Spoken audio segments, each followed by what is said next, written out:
I'll tell you the story. It happened to me in Saudi Arabia. To conclude, I was in Saudi Arabia. Whenever I go for Hajj, I love going to the Wahhabi bookshops. Yes?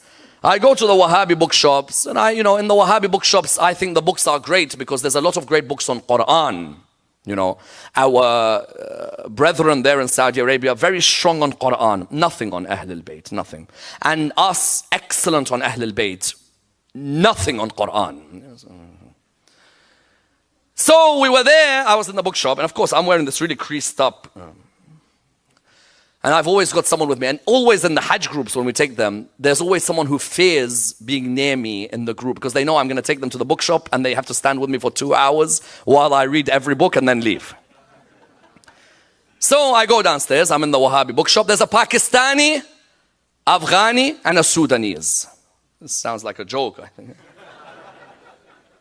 Pakistani, Afghani, and Sudanese, they're there. So, looked at me, and I'm looking at the books, and he said to me, where are you from? I said, I'm from Iraq. He said, Shia?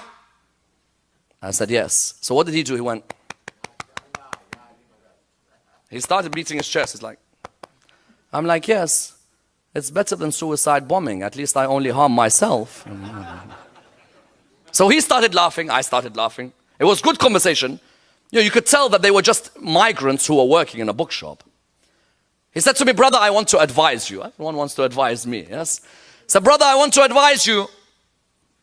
So what is it? He said, you have to hold on to the Quran and the Sunnah. I said, hold on to what? It's the Quran and Sunnah. I said, where's it written? He said, what do you mean? So where's it written that it's Quran and Sunnah?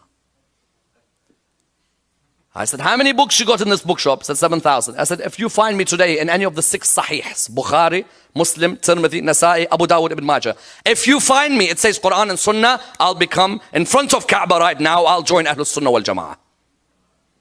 He said, then what is it? Please understand what happened. Please bear with me. He said, what is it? I said, Quran and Ahlul Bayt. He said, okay, look for it. Show me now.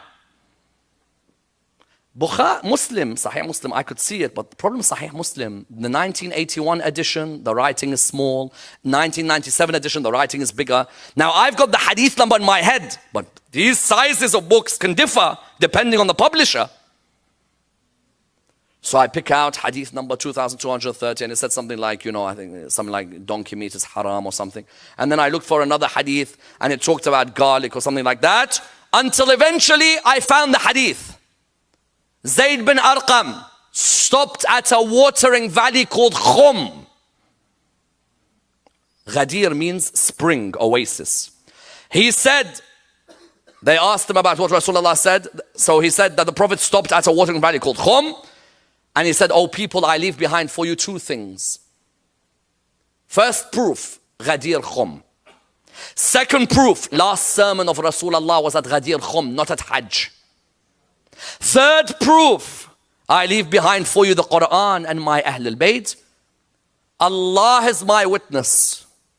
And Mullah Hassan, if he listens to this, will be a witness as well. He knows very well what happened. This Indian person, the Pakistani person there, he said, get me a chair. It's the moment you see when someone realizes something's been hidden.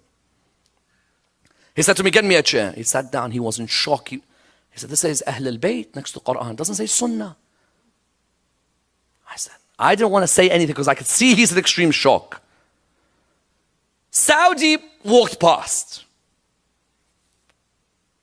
And he walked past. He said, what are you discussing? I think he overheard. So I said, we're discussing Hadith al-Thaqalain. So what's your conclusion? I said, it says Quran and Ahlul Bayt in Sahih Muslim, not in Shia books. He said, no, it's Quran and Sunnah. I said, no, it's Quran.